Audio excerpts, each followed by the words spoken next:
Bonjour et bienvenue. Aujourd'hui, on plonge dans l'histoire d'un homme qui était une véritable force de la nature. Un athlète qu'on a surnommé la locomotive. Ah oui, un surnom qui en dit long. Exactement. Et pour explorer ça, on s'appuie sur un extrait de Courir de Jean Echenoz qui retrace le destin d'un champion, Émile. L'idée, c'est vraiment de comprendre cet engrenage assez fascinant. Comment une star devient un outil politique? Voilà, comment une idole mondiale du sport bascule et devient ce qu'on appelle un athlète d'État. On va suivre cette métamorphose pas à pas. Et c'est une trajectoire passionnante parce que c'est à la fois un grand classique de l'histoire du XXe siècle, mais ça reste toujours une histoire profondément humaine. Le sport a cette capacité incroyable à créer des héros, à soulever des foules. C'est un miroir des tensions politiques. Commençons par le début, l'ascension. Le texte nous le dit d'emblée, Émile est une vedette mondiale.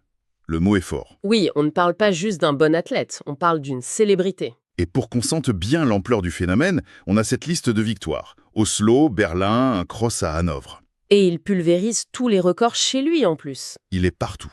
Cette géographie du succès, elle est capitale. Oslo, Berlin, ce sont les grandes scènes européennes de la prière. Donc ce n'est pas juste un héros local. Pas du tout.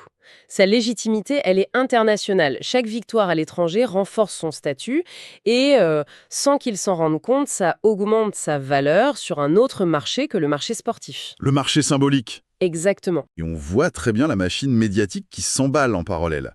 Le texte décrit ça presque comme une fusée, tu sais, à plusieurs étages. Ah oui, j'aime bien l'image. Premier étage, ok, son nom circule dans les revues spécialisées, pour les initiés. Deuxième étage, il perce. Il arrive dans les grands journaux. Mhm. Et là, le dernier étage, la consécration pour l'époque, sa photo. Son visage dans la presse internationale. Voilà. Il n'est plus juste un nom sur une liste de résultats. Il a un visage. Il devient une icône. C'est le moment précis où la performance sportive se transforme en récit, en histoire. Oui, La photo, ça le fait entrer dans le quotidien des gens, dans les foyers. Il devient presque une figure familière dont on suit les exploits. c'est là que le sport dépasse le stade. Il devient un phénomène de société, tout à fait. Absolument. Et il y a ce point de non-retour qui est décrit de manière géniale. Le moment où sa domination est tellement écrasante que tout le monde, les médias comme le public, changent de perspective. Ah oui, cette phrase est incroyable. Je la cite parce que j'adore. On n'annonce plus sa participation à une épreuve, on indique simplement, bien avant qu'elle ait lieu, qu'il va la remporter. C'est fou, non? C'est dingue. C'est dingue. Le suspense, ce n'est plus de savoir s'il va gagner, Hmm, mais de combien, voilà. avec combien d'avance.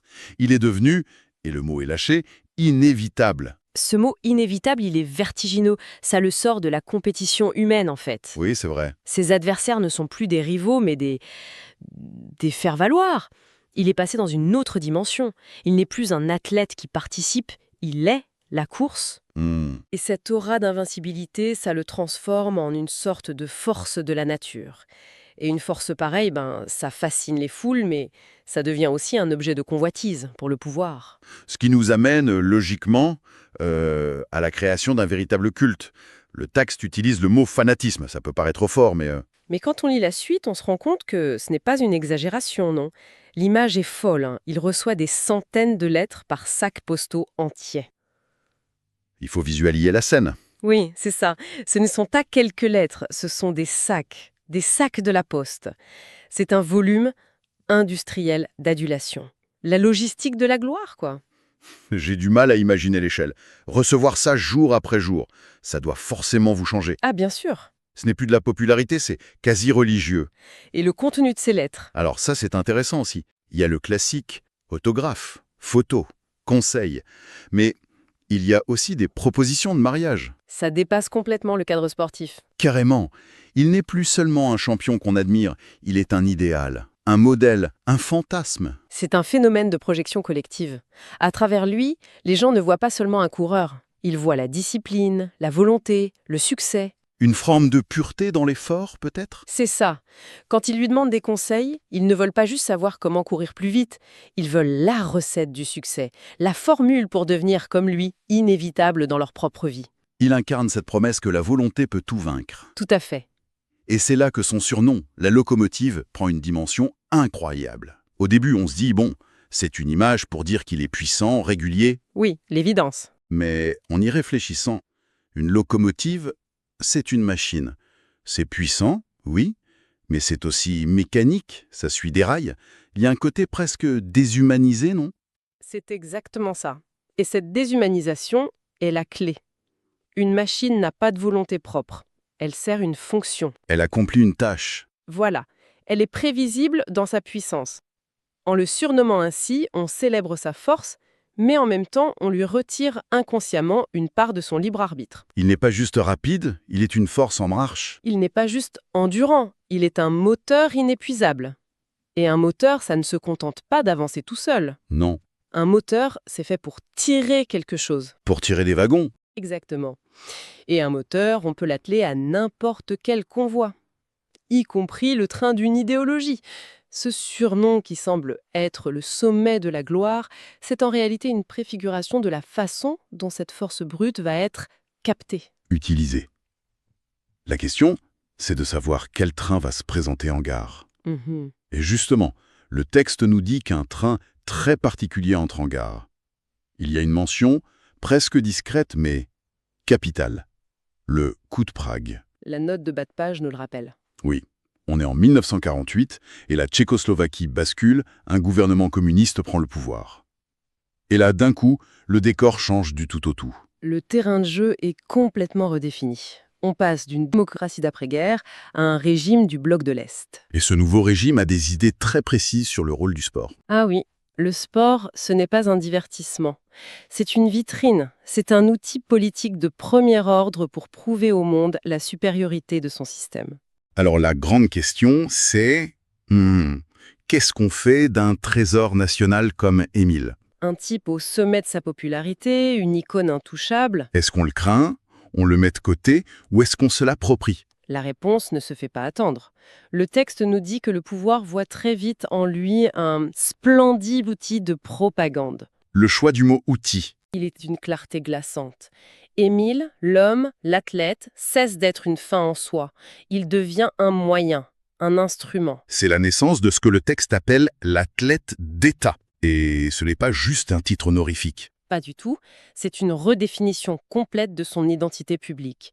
Il devient le meilleur diplomate, le plus efficace ambassadeur du pays. C'est une formule incroyablement révélatrice. Oui, ça veut dire que quand Émile prend le départ d'une course à Londres ou Helsinki, il n'est plus seulement Émile, il est la Tchécoslovaquie socialiste. Chaque victoire, Elle n'est plus la sienne, elle est la preuve éclatante de la vitalité du régime. Ses succès sont, en quelque sorte, nationalisés. et ça, on voit encore ce mécanisme aujourd'hui, non? Quand un champion olympique rentre au pays, Il est reçu par le chef de l'État. la photo est partout, la victoire individuelle devient instantanément un actif politique, une source de fierté nationale. C'est une constante. Mais dans le contexte d'un régime totalitaire, c'est systématisé et beaucoup plus intense. Et pour s'assurer de la loyauté de son outil, le régime le couvre d'honneurs. On parle de statut spécial, décoration et avantages. Ce qui est fascinant, c'est qu'on ne fait pas que le contraindre, on le séduit. Un textile ou un mineur recordman peuvent aussi recevoir une villa, une médaille. Le régime célèbre l'excellence partout, oui. Mais la récompense d'Émile, elle est d'une autre nature. Complètement. La production d'un mineur, c'est du charbon.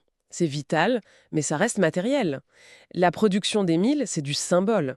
C'est de la fierté, de la gloire, de l'émotion. Et ça, politiquement, Ça n'a pas de prix. Une médaille d'or au JO a un impact médiatique qu'aucune tonne de charbon ne pourra jamais égaler. C'est pour ça que son statut est si stratégique. et pour bien verrouiller le système, il y a ce détail crucial. Le fait qu'il soit militaire ? C'est vrai, on l'oublierait presque. Sa carrière est directement entre les mains de l'État. Pas d'agent, pas de sponsor privé. Son employeur, c'est l'armée. Et le texte décrit le mécanisme avec une franchise brutale. Sa promotion, de grade en grade, ne dépend que d'une seule chose. Son activité sportive. C'est hallucinant quand on y pense. Il ne monte pas en grade parce que c'est un bon soldat. Non. Il obtient ses galons de colonel parce qu'il court vite. Sa carrière militaire est une pure fiction administrative.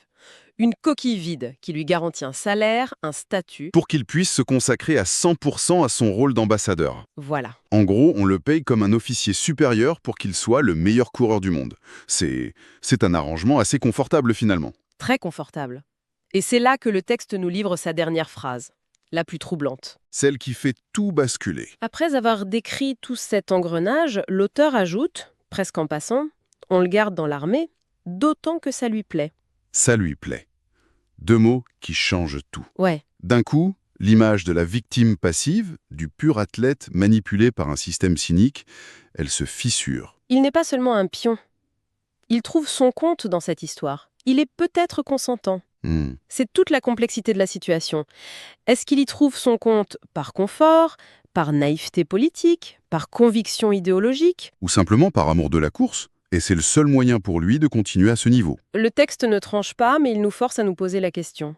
Ce n'est pas une histoire en noir et blanc.